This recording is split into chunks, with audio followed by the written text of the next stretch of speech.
minutes.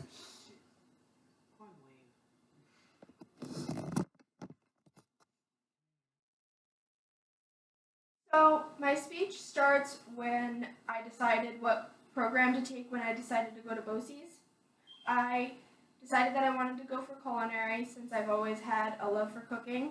Ever since I was little, I have been helping my mom and my grandparents in the kitchen, and I decided that it would be the best bet for me because I could always learn how to cook no matter what I decided to do with the rest of my life.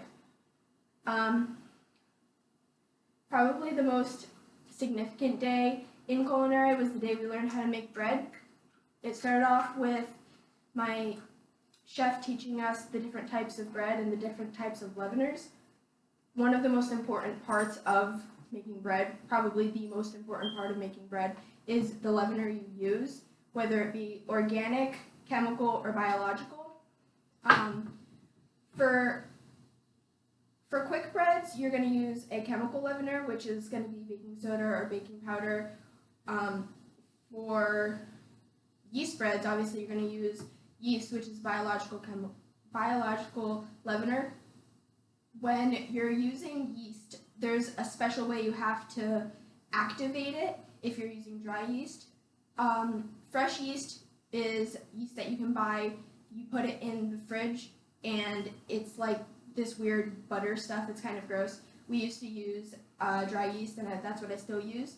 You take hot water between 105 and 110 degrees Fahrenheit. You don't want it to be too hot or else it'll kill the yeast.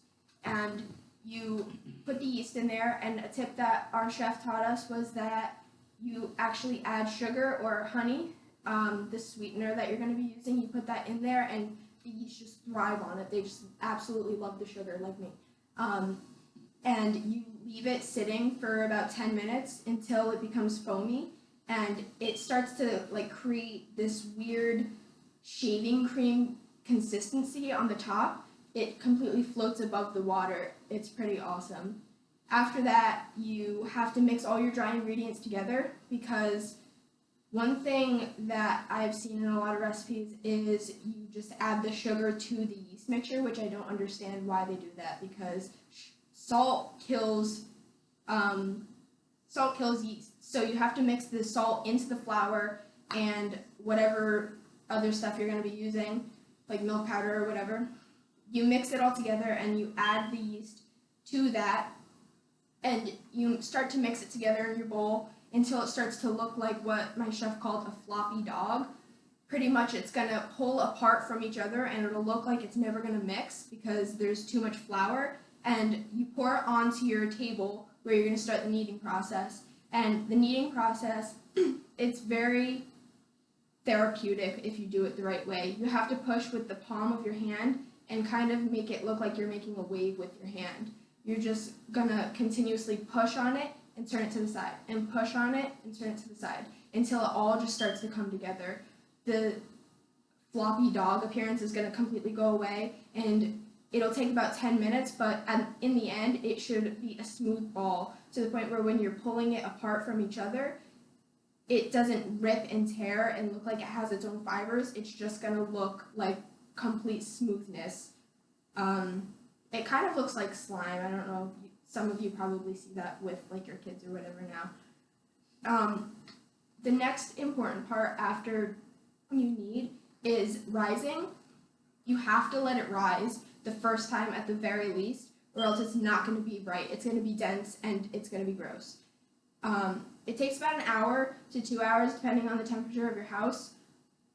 One cool thing that we had in the culinary program was that we had an actual proof box, which is pretty much just a box that was thick with moisture, but not too thick that it's going to ruin the dough, and also very warm.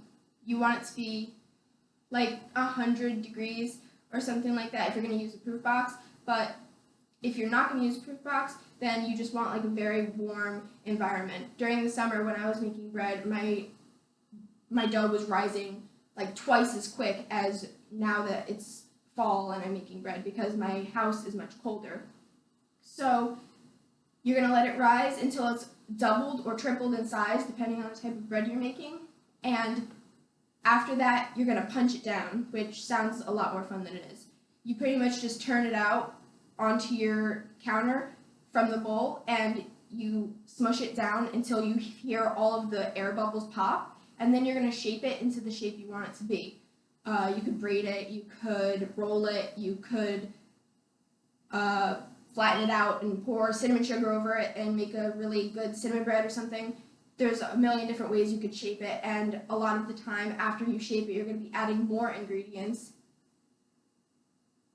After you shape it, you're going to want to give it a wash, because if you don't wash it, it won't be able to rise properly, and it also will get like kind of a crumbly type crust when you're baking it. The best wash I found is using egg, because it makes it really glossy and beautiful. And you're going to let it rise for another hour if you have the time, but what I found is that the second rise isn't as important as the first rise. It's still very important, but at the same time, like if you need to skip it, you can. It will rise when it's in the oven. Then you're just going to bake it, and how to tell when bread is done is you actually turn it over on its bottom and you knock on it until you can hear it. Like, it'll sound hollow. It'll sound like you're knocking on a hollow wall. And then after that, you can pretty much just eat it, and it's awesome. Here's my audience again. Bye.